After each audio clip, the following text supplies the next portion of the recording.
Hey guys, am setting up for a men's breakfast here at my church, and I was listening to your guys' messages, and they were all really good. I was listening to Josh Bacon's message, and he was hesitating to say whether or not he is a bondservant. And I want to say that I don't hesitate to say this. I am a bondservant of Christ. Because I love my master. My master has been so good to me. He's given me what I don't deserve. He's taught me so much. He's been so kind to me. And the reason why I mention Josh's polo is because of the fact that it was the scripture that we read, Galatians 1:10 and also Exodus 21, it doesn't say about the bondservant. If the bondservant is really good and has been ultra righteous, then if he has done everything perfectly and has pleased his master, then he can go to his master and say, I love you. Will you make me your servant forever? It doesn't say it. Perfection was never a qualifier of whether or not we can be Christ's bondservant. And if you read that passage of Scripture, look at how unusual it is. The slave is given stuff. He's given a wife. He's allowed to have children by her. If you look at the slavery of the day, the Canaanites, and you had the Assyrians, specifically in that time period, it would have been Egypt, of course, and you would have had the Canaanites and the Edomites and all that stuff, and they were all known to be very horrible to slaves. A man could take his slave's wife and do what he will with her. And the man had no say-so. Why? Because he was a slave.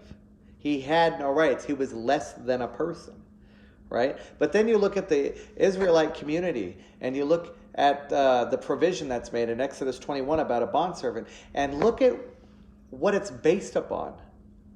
That particular passage of Scripture is based upon the goodness of the master.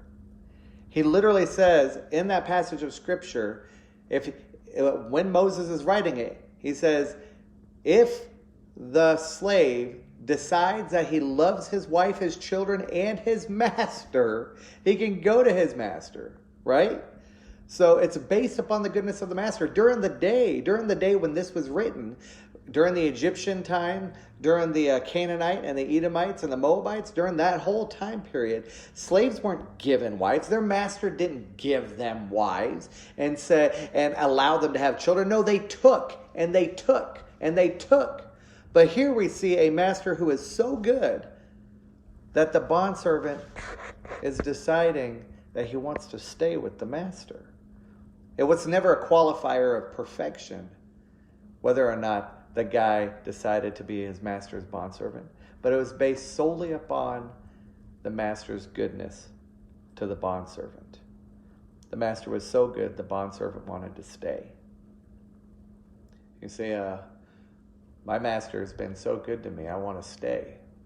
Christ has been so good to me that I want to stay. He's been so good to me. He's been so good to you. And so when I'm reading about Galatians 1:10, about being a bondservant, about being a doulos, is the Greek word, a slave.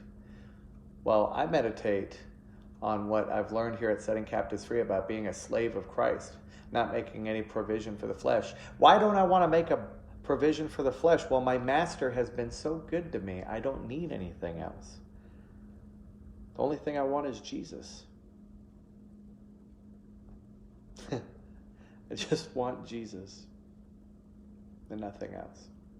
I thank God that I don't have to be perfect, because I've tried it my entire life and I was not very good at it. And then one day God allowed me to awaken to know His grace. And I don't want to leave my master. Well, I love you guys, and I'll talk to you later.